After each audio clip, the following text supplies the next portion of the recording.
Ukraine যুদ্ধে উত্তর কোরিয়ায় প্রায় 1000 সেনা নিহত। এদিকে সীমান্তে সেনা যুদ্ধ বিমান ও হেলিকপ্টার পাঠাচ্ছে ট্রাম্প।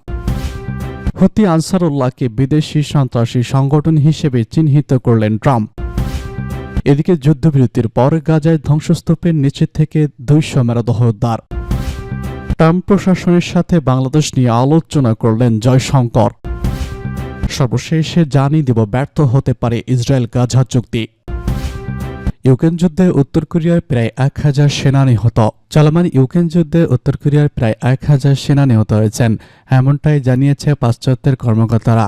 রাশিয়ার সীমান্তবর্তী কুরস্ক অঞ্চলে ইউক্রেনীয় সেনাদের বিরুদ্ধে লড়াইয়ে তারা নিহত হন। এসব কোরিয়ান সৈন্যকে ইউক্রেন যুদ্ধে রাশিয়াকে সহায়তা করতে ওই দেশে পাঠানো হয়েছিল। গতকাল বুধবার রাতে ব্রিটিশ গণমাধ্যম বিবিসির এক প্রতিবেদনে এসব তথ্য জানা গেছে। 2022 সালের ফেব্রুয়ারিতে ইউক্রেন আগ্রাসন শুরু করে রাশিয়া। এরপর রুশ বাহিনীকে শক্তিশালী করতে পিয়ংইয়ং হাজার হাজার উত্তর কোরিয়ার সৈন্যকে রাশিয়ায় পাঠিয়েছে। এমনকি কুরস্ক সীমান্তেও উত্তর কোরিয়ার সৈন্য মোতায়েন আছে, সেখানে এই প্রাণহানির ঘটনা ঘটে। পাশ্চাত্যের কর্মকর্তারা বলেছেন, মাত্র 3 মাসে রাশিয়ার পশ্চিমাঞ্চলীয় কুরস্ক অঞ্চলের লড়াইয়ে উত্তর কোরিয়ার সেনারা ইতিমধ্যেই প্রায় 40% হতাহতের শিকার হয়েছে। নাম প্রকাশ না করার সত্ত্বে কর্মকর্তারা বলেছেন, উত্তর কোরিয়া থেকে পাঠানো আনুমানিক 11,000 সৈন্যের মধ্যে ইতিমধ্যে 4,000 সৈন্য যুদ্ধে নিহত, আহত, নিখোঁজ বা প্রতিপক্ষের হাতে বন্দী হয়েছেন।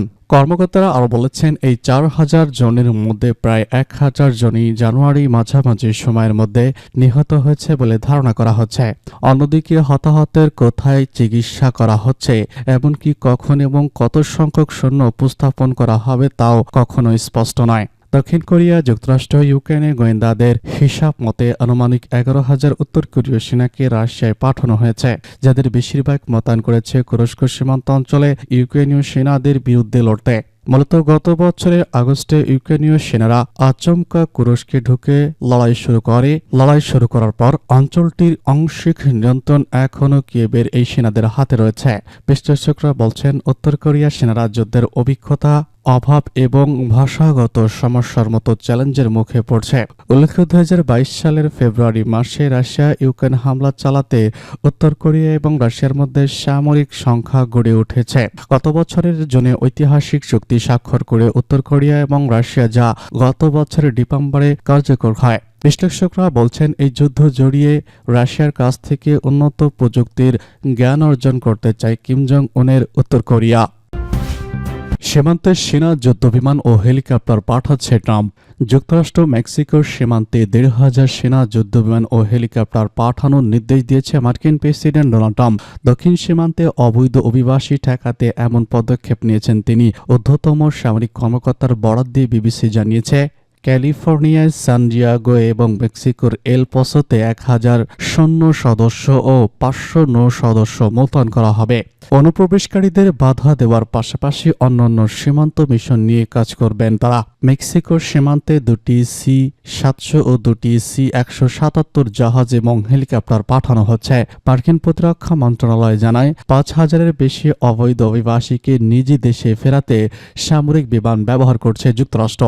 এর আগে সোমবার প্রেসিডেন্ট হিসেবে শপথ নেওয়ার পরই মেক্সিকোর সীমান্তে জরুরি অবস্থা জারি করেছে ট্রাম্প। হুতি আনসারুল্লাহকে সন্ত্রাসী সংগঠন হিসেবে চিহ্নিত করলেন ট্রাম্প। মার্কিন প্রেসিডেন্ট ডোনাল্ড ট্রাম্প ইয়েমেনের জনপ্রিয় হুতি আনসারুল্লাহ আন্দোলনকে সন্ত্রাসী সংগঠন হিসেবে চিহ্নিত করে একটি নির্বাহী আদেশে সই করেছেন। গাজা যুদ্ধে ফিলিস্তিনের পক্ষে সামরিক ভূমিকা রাখায় আনসারুল্লাহ যখন ব্যাপকভাবে সহিংসতা হচ্ছেন, তখন ট্রাম্প তার নির্বাহী আদেশে সই করেন। ট্রাম্পের নির্বাহী আদেশে বলা হয়েছে, হুতিদের কর্মকাণ্ড মধ্যপ্রাচ্য বেসামরিক নাগরিকদের নিরাপত্তার জন্য হুমকি তৈরি করেছে। সেই সঙ্গে হুতিরা যুক্তরাষ্ট্রের ঘনিষ্ঠ আঞ্চলিক অংশীদারদের নিরাপত্তা এবং সমুদ্র পথে বৈশ্বিক বাণিজ্যের স্থিতিশীলতার জন্য হুমকি।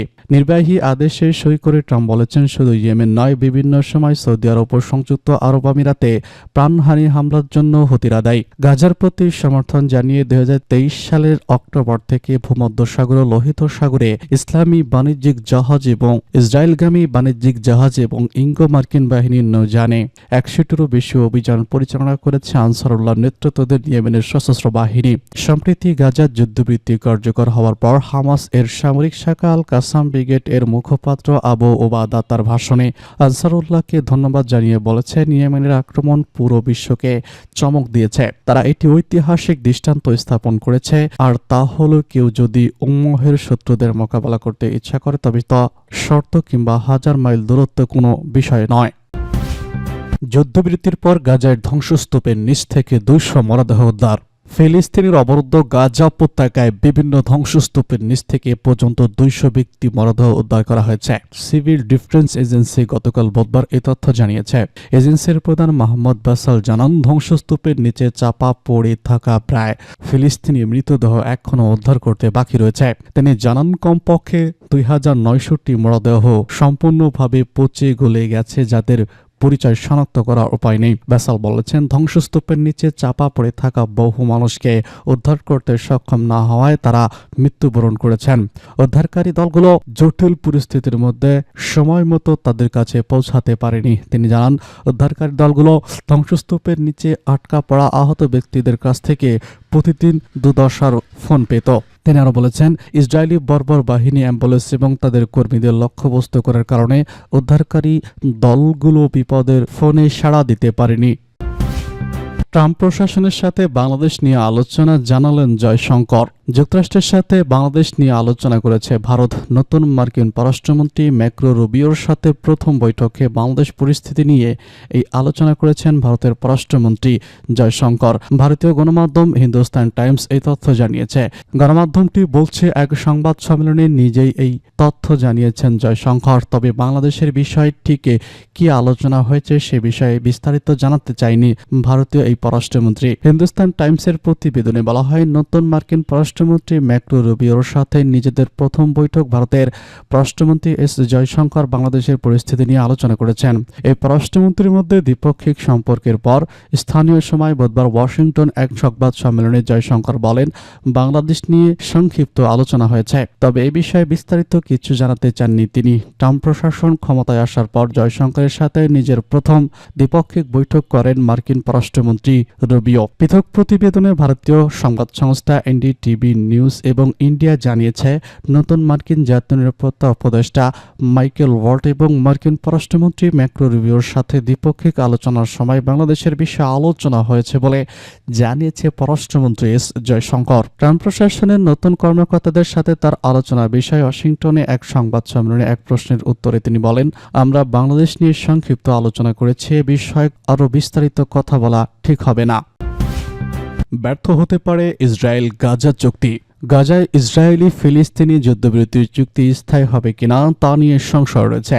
ইসরায়েলের প্রধানমন্ত্রী বেনিয়ামিন নেতানিয়াহু এবং হামাসের নেতৃত্বের মধ্যে বিভিন্ন দৃষ্টিভঙ্গির কারণে এই চুক্তি টিকিয়ে রাখা কঠিন হতে পারে। বিশেষ করে তারা কেউ দীর্ঘমেয়াদী শান্তি প্রতিষ্ঠা করতে আগ্রহী নয়। ফলে গাজা যুদ্ধবিরতির চুক্তি ব্যর্থ হতে পারে। ইসরায়েলের প্রধানমন্ত্রী বেনিয়ামিন নেতানিয়াহু যুদ্ধবিরতির শর্ত মেনে চলতে ইচ্ছুক নন। তিনি আবার যুদ্ধ শুরুর পরিকল্পনা করতে পারেন। নেতানিয়াহু আগেই হুঁশিয়ারি দিয়েছেন, যুদ্ধবিরতি সাময়িক, তাই পরিস্থিতি পরিবর্তন হলে তিনি এটি ভেঙে দিতে পারেন। হামাসও যুদ্ধবিরতি স্থায়ী করতে আগ্রহী নয়। রোববার বন্দি বিনিময়ের সময় সশস্ত্র হামাস তাদের শক্তি প্রদর্শন করেছে। তারা গাজায় নিজেদের শক্তি বজায় রাখতে চায় এবং যুদ্ধ পুনরায় শুরুর জন্য প্রস্তুত। হামাসের নেতারা নিজেদের অবস্থান শক্ত করার জন্য যুদ্ধবিরতি ভেঙে দিতে পারেন। চুক্তির পরবর্তী পর্যায়ে ইসরায়েলি সেনারা প্রত্যাহার এবং বন্দি বিনিময়ে আলোচনা হওয়ার কথা, কিন্তু আলোচনা বিলম্ব হলে চুক্তির বাস্তবায়ন বাধাগ্রস্ত হবে, যা যুদ্ধবিরতি ব্যর্থতার দিকে নিয়ে যেতে পারে। কারণ নেতানিয়াহু আগে এই ধরনের আলোচনাকে বিলম্ব করেছেন। পশ্চিম তীরে ইসরায়েলি কট্টরপন্থী বসতির লোকজন সহিংসতা বাড়াতে পারে। নেতানিয়াহু এই ধরনের সহিংসতা উস্কে দিতে পারেন, যা গাজার শান্তি চুক্তির উপর প্রভাব ফেলবে। এই ধরনের সহিংসতা বৃদ্ধির যুদ্ধবিরতি ভেঙে দিতে পারে। আগের মধ্যপ্রাচ্যের সংকটের সময় মার্কিন প্রেসিডেন্টরা দুপক্ষকে চুক্তি মেনে দিতে বাধ্য করতে সক্রিয় ভূমিকা নিতেন। তবে বর্তমান মার্কিন প্রেসিডেন্ট ডোনাল্ড ট্রাম্প এরকম ভূমিকা পালন করবেন কিনা তা নিয়ে সংশয় রয়েছে। ট্রাম্প সক্রিয় না হলে নেতানিয়াহু ও হামাস ফের যুদ্ধের পথে হাঁটতে পারে। গাজার যুদ্ধবিরতি চুক্তি এখনও অনিশ্চিত। সর্বোপরি নেতানিয়াহু হামাসের মধ্যে অবিশ্বাস্য দুর্বল অবস্থান এই চুক্তির দায়িত্বে হুমকি হয়ে দাঁড়িয়েছে। যদি উভয় পক্ষ শান্তির পথে হাঁটে তবেই কিছু সময়ের জন্য যুদ্ধবিরতি টিকতে থাকতে পারে।